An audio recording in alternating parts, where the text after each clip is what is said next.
Hello and welcome to the Amplitude e-commerce webcast, where we talk about all things that make e-commerce better, more profitable, and more safe. And today I'm excited to have with me here my friend Rick Egan, CMO for FinditParts. Welcome, Rick. Thanks for having me, Duff. Excited to be here too.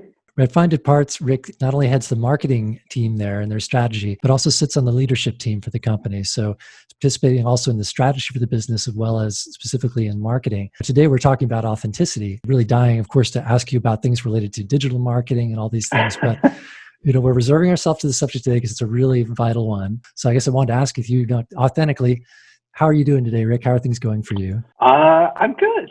I think I've certainly adjusted to the new normal, which took a little bit of time. You didn't know, there was a lot of unknown, and it was a new environment and all of that. But yeah, I've adjusted to that, and I feel like we're at a place now where certainly the virus is still very real, and there's many geopolitical things that are going on and a lot of that, but at the same time I feel like we know so much more than we did 3 or 4 months ago, and Yes.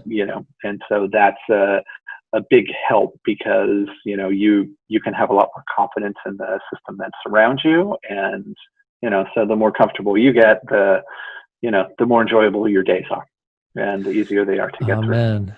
Yeah, well, I hope that trend will continue for you and for the company and for us all. Yeah. This authenticity thing is so interesting, and you and I were talking about this the other day, and the light bulbs start going off in my head because it's with so much going on in the world right now. Authenticity seems to be something that's really people are placing even more and more value on, and in their daily lives, and also who they deal with within their own family and within the businesses they interact with. But even in normal times, it seems like businesses struggle with this idea of authenticity. And, it's double important right now, but it seems like bottom line, people like to buy and interact and deal with people in their real lives. They like to know that there's a real person there they're working with, that there's a sense of authenticity and not just you're trying to sell me something, buy my thing. So, Rick, you've dealt with this in so many different organizations, as a leader and also within the marketing silo of what you're doing. So I've just started dying to ask you some of these questions. So, but I'd start kind of general and broad. What are the things that a brand can do to communicate this authenticity? And for reals, like what are the hallmarks of authenticity for a brand in the mind of consumer? Well, I mean, I think the first step that any brand has to take with this is they have to look deep within themselves and decide who are they really. And I think I've certainly I've worked with people, I've seen it, I've experienced it on both sides, and I think that's really the number one question. And I know when I do, whenever I start working with somebody new or I do some consulting or something like that, that's always really one of the first things I really look at, because that's symbolic of who you are as a brand. And I think it's an area many people struggle with because they get caught up in who is my competitor, or I want to scale my business so fast, or things like that they don't take a step back sometimes and say, well, who am I as a person? And who do I, if I'm running this company, who do I want this business to be? Because I think that's very important, and that really kind of flows through and sets the tone for everything that you do from there after. That makes a lot of sense. And, do you generally find in these organizations, because they have a lot of people that are involved with a lot of potentially conflicting agendas and things, are they usually something that's driven from the top down from a founder type of person, or is it something that can also kind of collectively arise from a group of people come together and say, this organization needs a soul? I mean, I think it can come from both places, but for sustainability, it is something that needs to come from the top, because, let's say you have a strong core group of employees that believe strongly in customer evangelism, and, and making it having it be very important to them that customers are, happy and they treat the business as their own and they really go above and beyond. But if you had a leader or leaders that, just care about the bottom line and don't really care about that, then that grassroots within the company can survive for so long, but if they're never really supported, then it will die out.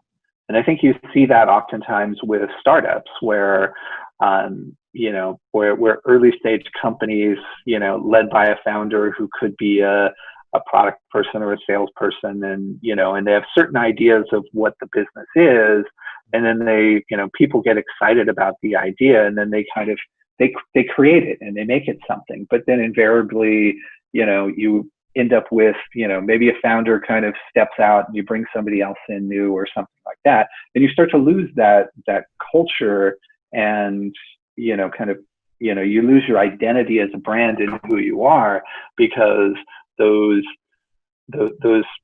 ideas that were at the infancy, may not hold through, because you may have new investors or, board of directors or things like that, see other things out of the company, and they're not invested in the customer and the people on a day-to-day basis.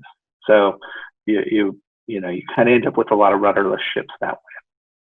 Yeah, that's almost like there needs to be an authenticity to your authenticity, in the way that it has to be really worked throughout and understood and supported throughout the organization to really thrive and survive. Yeah, because I think I can give you an example of where I experienced this most recently with when I was at US Auto Parts, and and I think they've been going through some change there. There was some turnover at the board level. They brought in a new CEO. There was a lot of legacy employees that had been there 10 plus years and things like that. And so they had kind of always knew who, at some level, kind of who the old company was. And that had kind of gotten stale and stagnant, and it just became kind of very bottom line driven and things like that.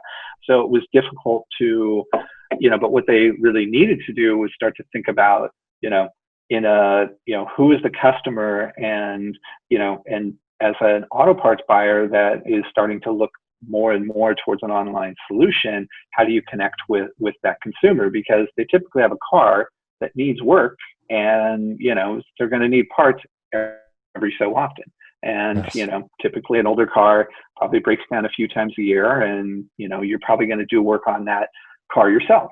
So it starts really at the top. And so the new CEO that they brought in, his vision was this idea of right parts, right time, right place.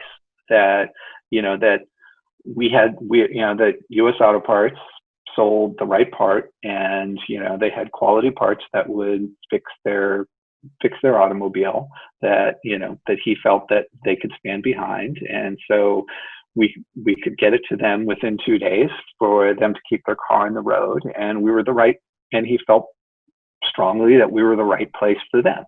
And so that message really needed to permeate the entire company. And so, it doesn't happen overnight. No movement starts with the first person. It starts with, the second, third, and fourth.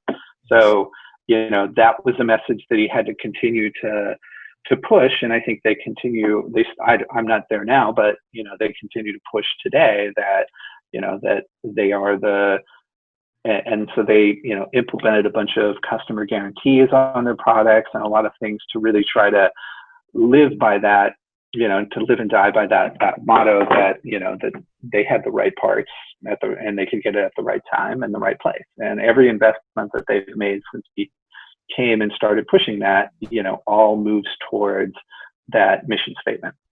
So that's clearly aligned with what the customer wants. They want to feed their addiction for fantastic parts and their love of their car and their automobile, and want to buy from people that are excited about those same kind of things. Yeah. Let's see. So, kind of along those same lines, it seems like right now, it's not only just, it sounds kind of Machiavellian, but like a good marketing move maybe to have sort of some kind of authentic sort of, association with something that you're doing. But it almost seems like now in not having something may really work against you. In addition, just the fact that maybe your company is not as cool because you don't have an authentic brand. So I guess, for people that are watching this, is it is it kind of too late? If your company's been built around the traditional things that please shareholders, like delivering value and keep your employees happy, is it kind of too late just to get authentic? And where would a company that has not sort of been thinking about this before, what would be a good place for them to start? How would they kind of get that going? I think they need to, I guess, like I said at the beginning, I remember, I had a guy who worked for me years ago, and he came up with this idea or this concept that brands he asked the question, are brands people? And, does a company really have a persona? And I think that's, where I would say, it's never too late for anybody to start and do anything. My US Auto Parts example, that was a company that had, been in business for, 10 years or 20 years, and, and they had a lot of missteps in trying to implement some of that. But, then they kind of, I think where their breakthrough was, they stopped looking at it as a turnaround and started looking at it as a relaunch.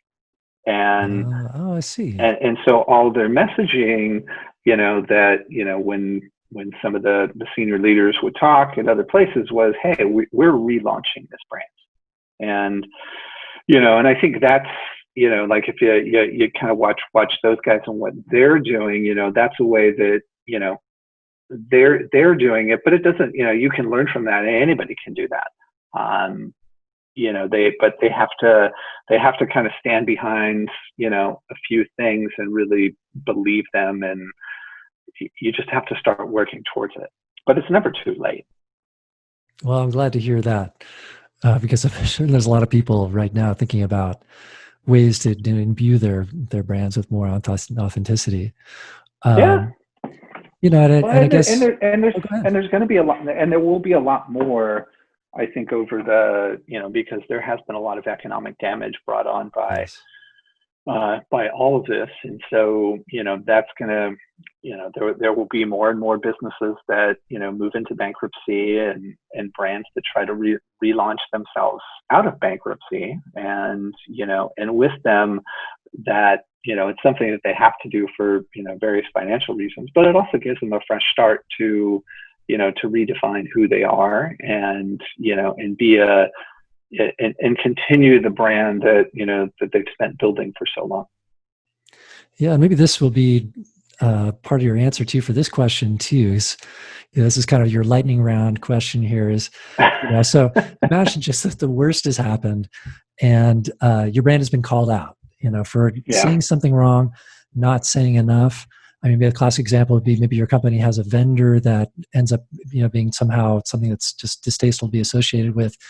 How does a brand recover from that kind of inauthentic moment? What would be the first things you would do as the head of marketing for a company like that? You have to look to something that you can put in place that will resonate with people. I know we can watch what's happening with CrossFit right now and the changes that they've made. And while they have tried to take some immediate steps of, the CEO and founder stepped down, but the person that they put in, the person who stepped in was his right-hand man who had been there basically since the beginning. So there's a lot of, you have to give the guy some benefit of the doubt and give him some time to show how he can be himself. But there certainly is a lot of skepticism around that, with that. But, there have been other things kind of, back further. Like I remember working with Comcast many, many years ago, back when I was at the search agency. And Comcast was a company that was known to have just to be an awful company and have some of the worst customer service out there. And so they, as a first step to try to rectify that and be known as a company that cared about their customers and that had better customer service in an industry that, is known for people having to sit there and wait all day for the cable guy, to show up or, be on hold forever because your cable went out, and just really not feeling like, they cared about you. And so they put together a program called Comcast Cares. And they did it on Twitter, which was a new social media platform at the time, and they staffed it with a couple people and they posted it everywhere. And it ended up becoming a huge success because it provided a medium that people could quickly kind of cut through all the red tape of, of typical kind of call center, challenges getting in and talking to people. They could talk to people directly through Twitter. And so that ended up being extremely successful with them. And, many companies adopted that same model, and it's still heavily used today, actually, in the airline industry. So oftentimes if you're having trouble, like your flight's been canceled and, a lot of people don't know to do it, but the first thing you can do is you can actually go direct message them on Twitter. And chances are you will get a response and a more successful result much, much quicker than you would have going to their website and chatting with a customer service rep and, picking up the phone or doing, chat or things like that. It's just going through that channel. And that was all kind of born out of a company like that, and that, and that really changed their image and the view in the customer's mind by doing something like that. And, so again, I'd say, it's never too late. And, and oftentimes by embracing other things and thinking outside the box, you can very much change the perception that people have of you. I love it. I guess my next question has to do with people just don't necessarily get it internally. I mean, we're somewhat preaching to the choir here with each other. And I imagine that I can think back to many conversations I've had around issues like this that relate to kind of PR, branding, softer issues that may not necessarily have a straight up bottom line associated with them, but do require spending of resources and time and energy, focus. And I was wondering, in your experience, I imagine you've met all kinds of frictions or internal pushback against these kind of ideas. Do you have a common sort of way you would describe the value of this kind of effort, or some factors you might cite as being KPIs that would measure the power of this and the impact on the brand in a way that a board of directors or CEO would understand clearly? Well, it's probably hard with the board of directors because board of directors tend to be pretty